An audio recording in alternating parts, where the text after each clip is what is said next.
Welcome back, brothers and sisters. I am Braden. This is Langley Outdoors Academy, and thank you for stopping by.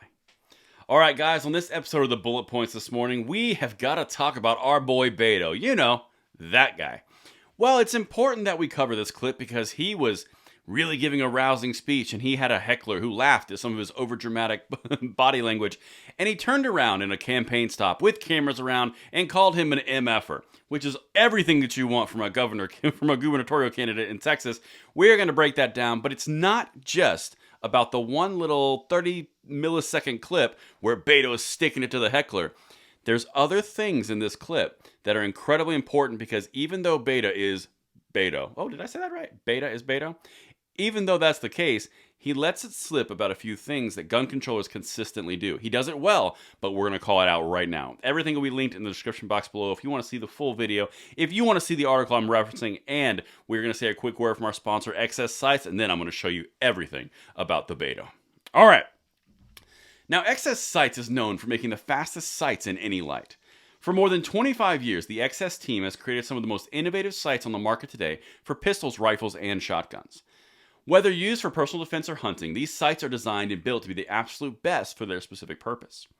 XS Sights has also offered you a 10% coupon for being a viewer of this channel for the rest of this week, so that will be ending today. Use code XSSights10 in the link in the description box below to find out for your discount, and thank you so much to XS Sights for making the videos this week possible. Alright, so let's get on to Beto. Beta of the Betos. Beto of the Betas. Whatever. I don't care. Leader of the Betas. The point is here, he lets something out and he's got to get that flair for the dramatic, right? It's all about the dramatic little buzz point. Check this out.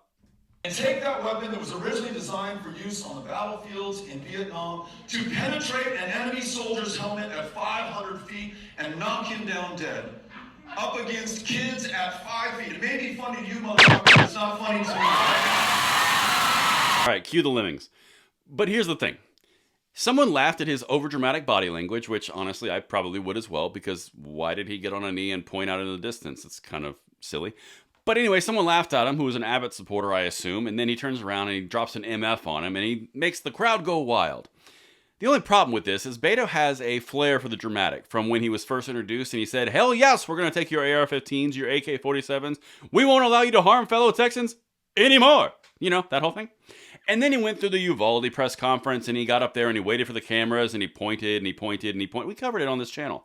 The man has a flair for the dramatic. Anywhere that he can make hay off of tragedy and gain power and political advantage, he's going to do so because Beto. But the important thing that we're about to cover is what happened outside of the little clip. What happened outside of the actual talking points? Because this is where you start to see what he's actually about. This is important because it shows you what gun controllers consistently do. We lost 19 kids and their 2 teachers shot to death with a weapon originally designed for use in combat, legally purchased by an 18-year-old.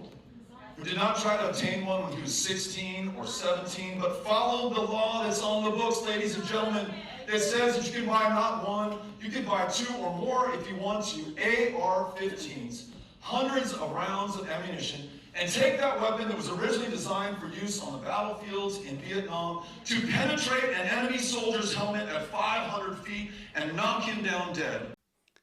So that's the build up into the laughter and then the MF drop, right?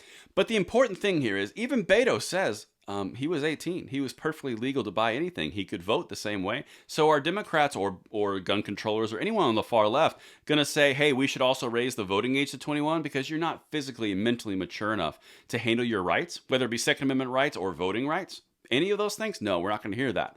Because even though it was completely legal when he bought this gun, even though he went through the background check system, by the way, completely legal on a federal level as well, every bit of gun control that they've tried to impose has not worked.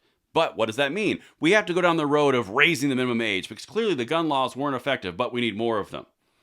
Now this last part, this is incredibly important because watch carefully what he does here. How he twists this nuance and takes it from the AR-15 into where he goes here. This is incredibly slick. Check this out.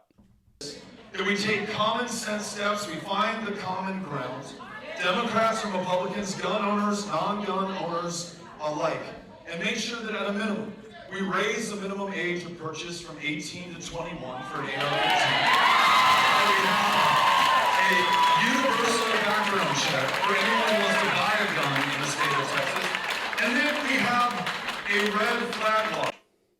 All right, so did you see what he just did there? He went with it's common ground. We have to make common sense gun regulations.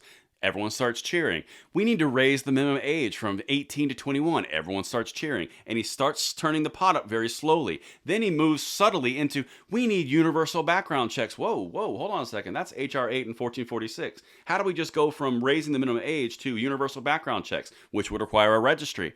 And then we go, and we need red flag laws. He slowly takes them through the basic into the advanced, and they're cheering the whole way. And that is incredibly important to see because these people are not here for the incremental. They are here for the whole enchilada, and that is what they are trying to do.